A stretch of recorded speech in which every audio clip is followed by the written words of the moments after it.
Contemporary politics has been described as contentious and divisive, and there is probably no more divisive issue than the issue of abortion, generally a defining issue, splitting on partisan lines between Democrats and Republicans.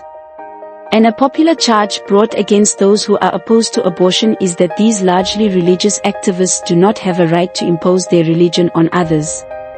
However, consider this ethical dilemma in a case currently beginning jury selection at the Federal District Court in Washington. Matthew Graves, born in Reading, Pennsylvania, is a 1998 graduate of Washington and Lee University, an elite private college in the Shenandoah, with a revered, completely student-run, single-sanction honor system, a college where students have committed to the ideal that they will not lie, cheat or steal.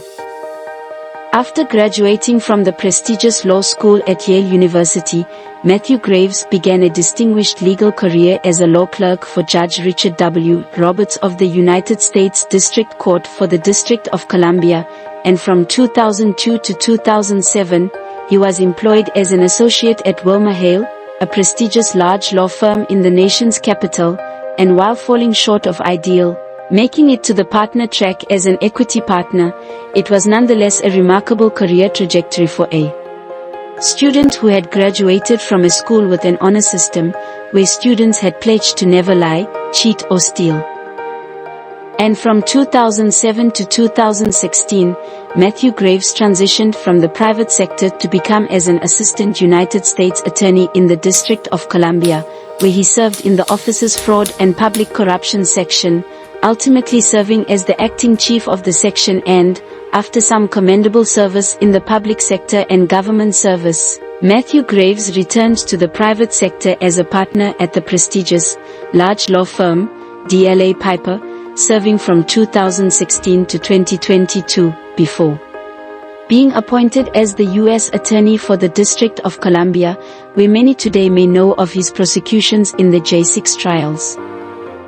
However, in late March of 2022, Matthew Graves made headlines widely circulated amongst those political activists most concerned about the issue of abortion, announcing a 2-count indictment charging Lauren Handy, 28, of Alexandria, Virginia, Jonathan Darnell, 40, of Arlington, Virginia, J. Smith, 32, of Freeport, New York, Paulette Harlow, 73, of Kingston, Massachusetts, Jean Marshall, 72, of Kingston, Massachusetts, John Hinshaw, 67, of Levittown, New York, Heather Idoni, 61, of Linden,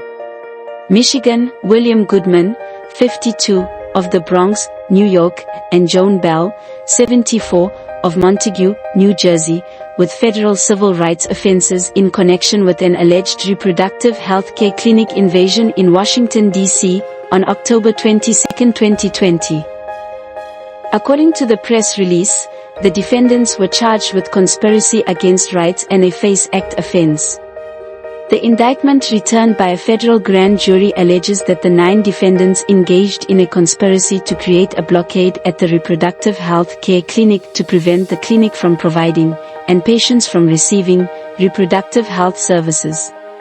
According to the indictment, as part of the conspiracy, Smith, Harlow, Marshall, Hinshaw, Idoni, Goodman and Bell traveled to Washington, D.C., from various Northeast and Midwestern states, to participate in a clinic blockade that was directed by Handy and was broadcast on Facebook by Darnell. According to the indictment, Handy, Smith, Harlow, Marshall, Hinshaw, Idoni, Goodman and Bell forcefully entered the clinic and set about blockading 2 clinic doors using their bodies, furniture, chains and ropes. Once the blockade was established, Darnell live-streamed footage of his co-defendants' activities. The indictment also alleges that the 9 defendants violated the FACE Act by using a physical obstruction to injure, intimidate and interfere with the clinic's employees and a patient, because they were providing or obtaining reproductive health services. If convicted of the offenses, the defendants each face up to a maximum of 11 years in prison, 3 years of supervised release and a fine of up to $350,000. That is the story, according to Matthew Graves, a boy from Reading, Pennsylvania, who had been accepted to an elite private college with a revered honor system, before beginning a stellar career track that landed him a federal clerkship, a job as an associate with a large law firm in D.C., sometime even working on corruption as an assistant U.S. attorney in Washington, and returning to the private sector as an equity partner in a large D.C. law firm before his appointment as the U.S. attorney for the nation's capital. But some questions emerge regarding this highly politically charged prosecution, which involves events that had occurred back in October 2020, during the previous presidential administration, and for which the defendants had not even been charged by the DC Metro Police with as much as a misdemeanor. What had changed by March 2022 that might merit a grand jury indictment, including for one felony, alleged to have engaged in conspiracy to violate civil rights? 9 persons indicted, and 5 over the age of 60, 2 over the age of 70, who had been charged with forcefully entered the clinic and set about blockading 2 clinic doors using their bodies, furniture, chains and ropes, apparently overwhelming the employees and security at a reproductive clinic.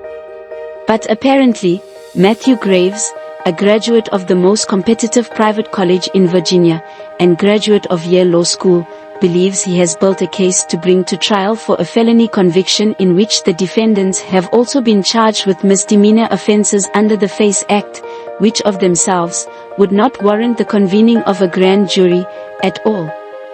And that is only the beginning of the problems for Matthew Graves in this high-profile case, ostensibly brought to advance his career.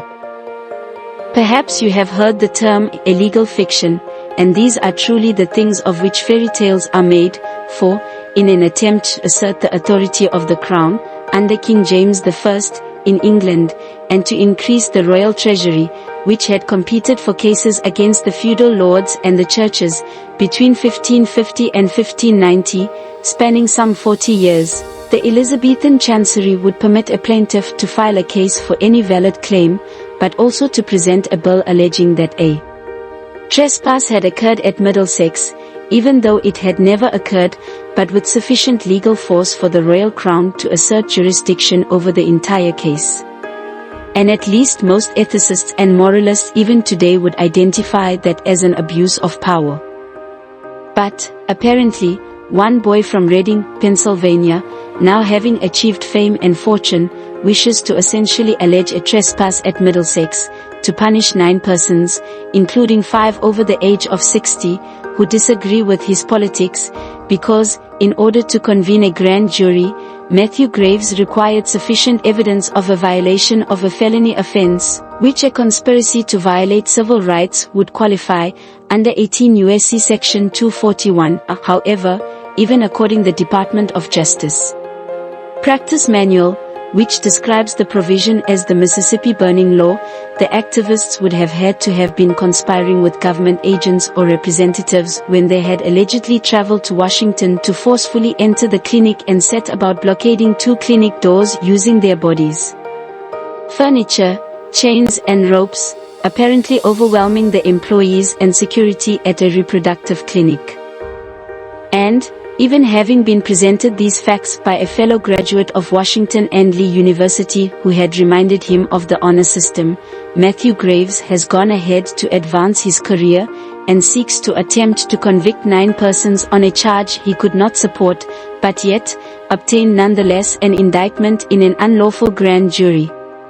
And, perhaps, you must forget ethics to succeed in life. Does the end justify the means? Your bodies, and your choice.